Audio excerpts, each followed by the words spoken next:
And welcome back to Boom and Bust. I'm your host, Tony Clement, here with the Honorable Travis Toews. He was, till just a few days ago, the Finance Minister of Alberta. Now he's running for the leadership of his party with the resignation of Premier Kenney.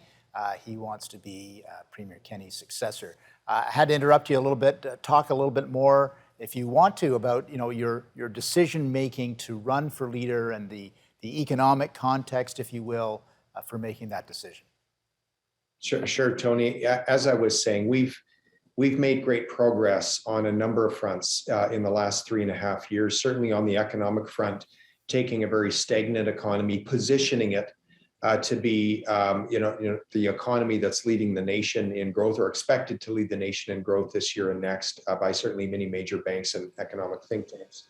Taking, a tragic fiscal situation that we inherited in 2019. And ultimately turning it around through some hard decisions, difficult decisions, but also some discipline over the last 3 years, and ultimately delivering a balanced budget in budget 2022, a budget that is balanced for every fiscal year in the fiscal plan. We've made great progress. We have to ensure that progress doesn't erode. And in my view, in order to do that, we have to form government again in 2023 and continue with the momentum and the trajectory that we've created. Right now, ultimately, I believe as a province, we need stable, responsible leadership. I ultimately believe that's what Albertans are looking for. As you know, Tony, COVID, the pandemic was difficult. Right. It was very, very difficult for Canadians. It was very difficult for Albertans. So many experienced loss in a multitude of ways. That has created division. It's created division in our communities, certainly businesses, even faith communities, families, and it's created division politically.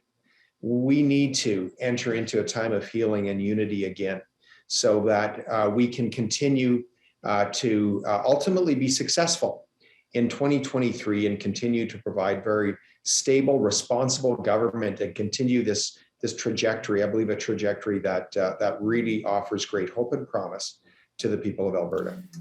You talked a little bit about unity. I think that's very important. And obviously, in order to win the government next time, you do have to have a unified, United Conservative Party.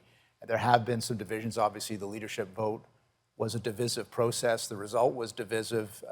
So what's your plan of attack or action, if you will, to unify the UCP in time for the next election? Well, we need to get back to the vision that united us in 2019, I believe. I believe that vision is still in play. It's still important. It's still pertinent. We as conservative-minded Albertans united back in 2019 because we focused on all that unites us, as opposed to the few issues that divide. We need to reignite that vision once again. And I believe it's very possible. I'm very hopeful that we can unite the movement again, focus on what unites us, focus on the job that we need to continue with here in the province of Alberta, the job of, again, ensuring that we have the most prosperous economy, that we're providing a landscape of opportunity for the next generation of Albertans. Do you see yourself as a change candidate or as an establishment candidate, or a little bit of both? Well, I would suggest that I'm a change candidate because I was part of the 2019 movement. That was a change. And we had a reform agenda. We had to change the trajectory that the province was on.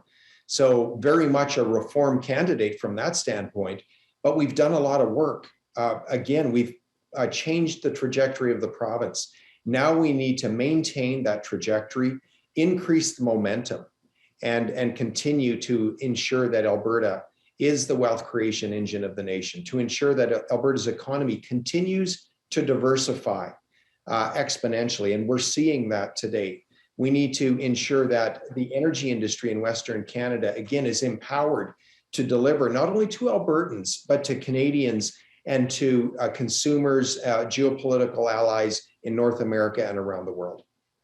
Yeah, there's a lot going on with the economy of Alberta, and I think you're right to identify that it is a more diversified economy. There's been a lot of pluses in your government in terms of attracting tech companies, attracting new businesses to Alberta that aren't necessarily part of the energy sector, although you've had some success there as well. We'll continue our discussion with the Honourable Travis Toews. We're going to take a short break. We'll be back with our guest. Please stay with us.